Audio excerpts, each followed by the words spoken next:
Hey guys, and welcome back to my channel. My name is Janet and this is Social Media Growth Hacks, a new channel that I've set up to teach you guys about blogging, growing your YouTube, and making some money along the way. For today's video, I'm going to share with you guys how I tripled my YouTube subscribers in 2020. I started the year with less than 10,000 followers and I finished the year in December 2020 with over 30,000 followers.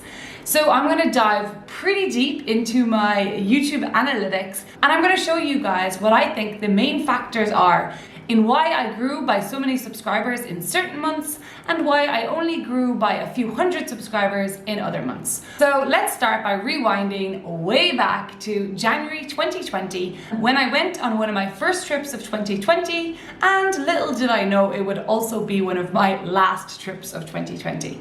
I went to the Philippines, which is a travel destination I've been to 2 times before, and it's also travel location that's kind of known for, I guess when people go there, their videos tend to blow up. So when people go to the Philippines, the people in the Philippines love social media, and they say if you go to the Philippines a lot of the time, your YouTube will grow really fast, you'll get a lot of views on your videos, and hopefully you will get a lot of subscribers. I did think that was going to happen, but unfortunately for me, it just didn't happen. While my videos ranked quite well for search terms and they did get quite a lot of views, like 10,000 views or 20,000 views on a couple of the videos, I didn't see any real increase in my subscribers while I was traveling in the Philippines. Now, when I returned to Bali from the Philippines, I sat down and had to have a think, like, why did everyone else's videos in the Philippines take off?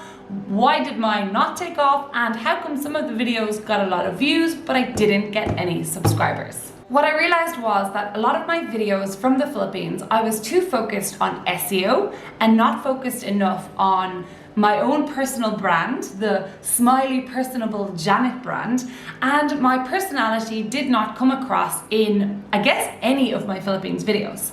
So even if someone came across one of them and they really enjoyed watching it and it was informational, they didn't end up subscribing to my channel. I also noticed when I look at my thumbnails from my Philippines videos that often I'm quite small in them and I'm quite distant and you can't see my big smiling face, which has sort of become the brand of my YouTube channel and is something that you will see across all of my other YouTube thumbnails.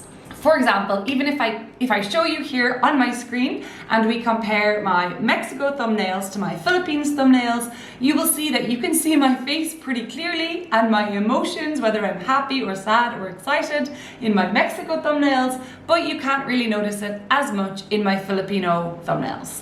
So this meant I was starting to learn what works and what doesn't when it comes to YouTube thumbnails and when it comes to encouraging people to subscribe to your YouTube channel.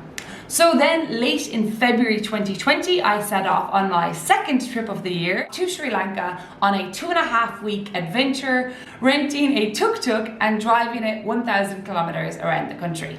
Now for this trip, I decided I would like to replicate the success of my videos from the year before when I did the Trans-Siberian across Russia.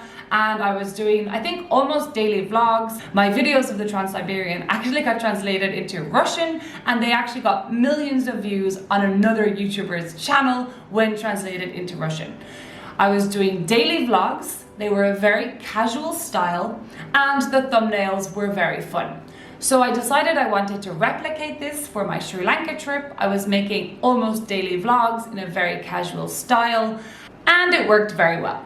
I made sure that all of my thumbnails were a little bit clickbaity, that you could see my beautiful face in the thumbnail so that people would recognize me, and I made sure that the titles were fun and informative at the same time.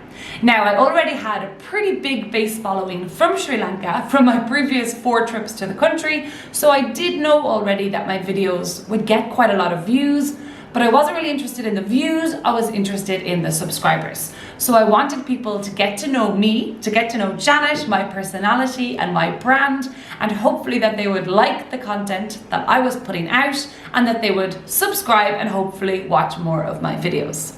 This method worked really well, and if I look at my analytics, I gained over 2,000 extra subscribers from that series in February and another 2,600 subscribers in the first 2 weeks of March, which all came from that Tuk Tuk Adventure documentary series as well. The Tuk Tuk series in total got 500,000 views, and my channel went from 10,000 subscribers to 15,000 subscribers in the space of about 1 month, which was a pretty great start to 2020. And then the coronavirus happened. Coronavirus spread around the world. WHO announced that it was actually a pandemic, and almost every country in the world started to close down.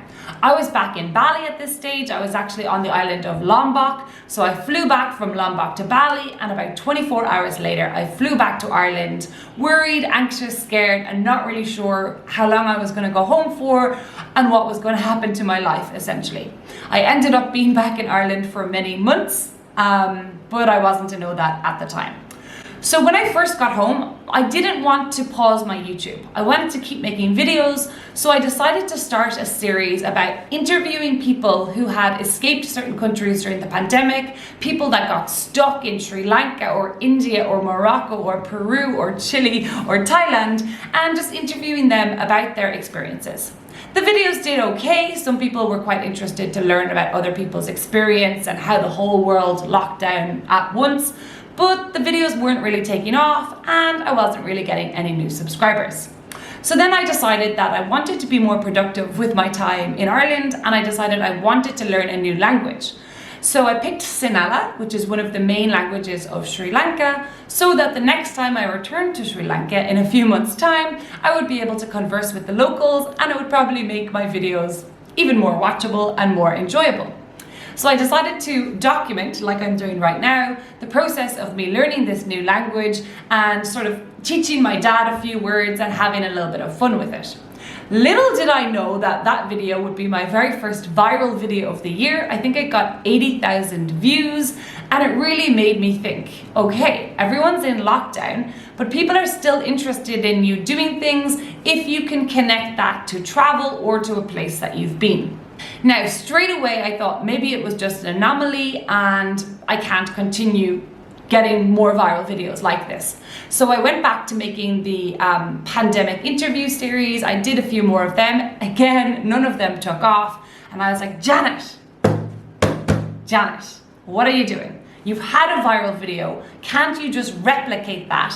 Try make something similar, get more views again, and hopefully get more subscribers. Because what I didn't mention is that from that viral video, I got about 6,000 subscribers from that one video about learning Sinhala.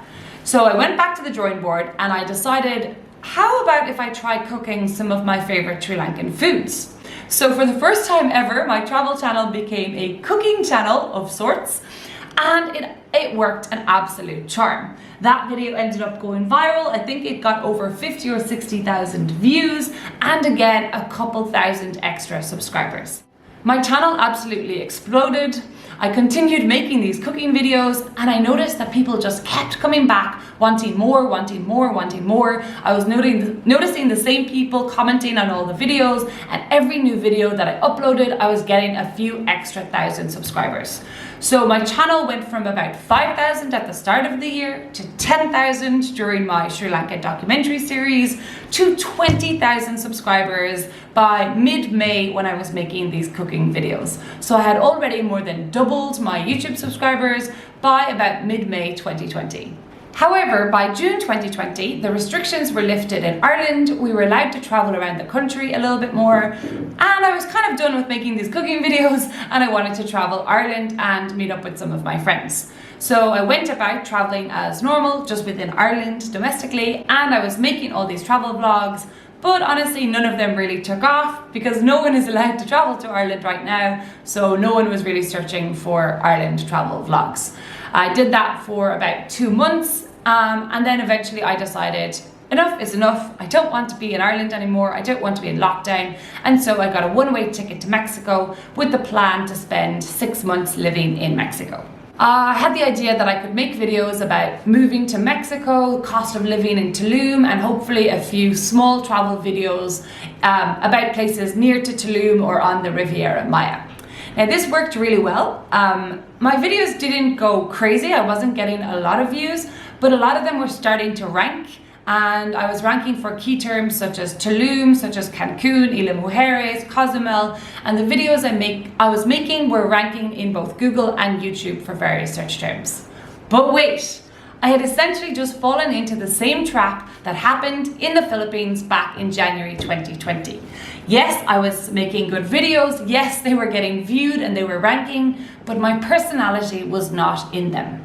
People were watching the videos, like 10,000, 20,000 people were watching these videos, but people were not subscribing because my personality was not coming across, and they were more informational rather than entertainment, I guess you could say. So I had made the same mistake as I had made in the Philippines, and I needed to rectify that. It really wasn't until the middle of November when I decided to travel around Mexico for a month and make a travel series similar to the Sri Lanka tuk-tuk documentary and similar to the series of me taking the train across Russia on the Trans-Siberian. So I was going to do a travel series about traveling in Mexico, going from the Caribbean all the way to the Pacific in Oaxaca, and I was going to, as much as possible, upload a video every single day. So suddenly my personality was coming across. I was making very fun travel vlogs, and even though the first 3 or 4 videos didn't really take off, I kept going. Every day or every second day I was uploading a travel vlog from Mexico, and eventually, thank God, one of them took off. It was my video from Tasco, which is a Pueblo Mágico, and the video now has about 160,000 views. So when that video took off, suddenly all of my other Mexico videos took off, and they were really recognizing me and getting to know my personality and getting to know what I liked and what I didn't, and my thumbnails were super recognizable. So everyone that watched the Tasco video was suggested another video by YouTube. It was my same big smiling face, which they recognized, they clicked it, they watched. Most people ended up watching 3, 4, or 5 of my videos. Now, if all those videos I had made on a daily basis had just been SEO videos and purely informational, I really don't think that all the people that watched